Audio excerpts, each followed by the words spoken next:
സ്നേഹമുള്ളവരെ, ഒരു ഇരുട്ടുള്ള മുറിയിൽ ഒരു ചെറിയ തിരിക്കഷണം മാത്രമുണ്ടായിരുന്നു. ആ തിരിക്കഷണം ഇപ്രകാരം ചിന്തിച്ചു: ഈ ഇരുട്ടുള്ള മുറിയിൽ എനിക്ക് എന്ത് ചെയ്യുവാൻ സാധിക്കും? കാരണം ഞാൻ വളരെ ചെറുതാണ്. അപ്പോൾ ആരോ വന്ന് ആ തിരിക്ക് തീ കൊളുത്തി. അപ്പോൾ സാവധാനം ആ മുറിയിൽ മുഴുവൻ വെളിച്ചമായി മാറി.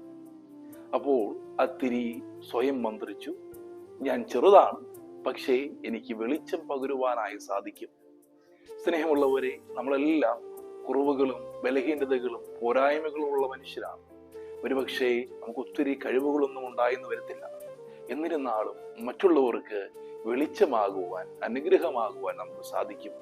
അത് ഒരുപക്ഷെ നല്ല വാക്കുകളിലൂടെ ആയിരിക്കാം, പുഞ്ചിരിയിലൂടെ ആയിരിക്കാം, ചെറിയ സഹായങ്ങളിലൂടെ ആയിരിക്കാം, മറ്റുള്ളവരോട് ക്ഷമിക്കുമ്പോഴായിരിക്കാം. അങ്ങനെ എന്തു തന്നെ ആയിക്കൊള്ളട്ടെ, നാം മറ്റുള്ളവർക്ക് അനുഗ്രഹമായി മാറുന്നു.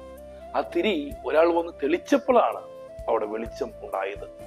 യേശുവിന്റെ തിരുഹൃദയത്തിൽ നിന്ന് ആ തീജ്വാല നമ്മുടെ ഹൃദയങ്ങളിലേക്ക് കത്തിപ്പടരുമ്പോൾ അത് മറ്റുള്ളവർക്ക് അനുഗ്രഹമായി, വെളിച്ചമായി മാറും. യേശുവിന്റെ തിരുഹൃദയത്തോട് നമുക്ക് ചേർന്നിരിക്കാം. യേശുവിന്റെ തിരുഹൃദയത്തിൽ നിന്ന് നമുക്ക് വെളിച്ചം സ്വീകരിക്കാം. അത് മറ്റുള്ളവർക്ക് പകർന്നു കൊടുക്കാം.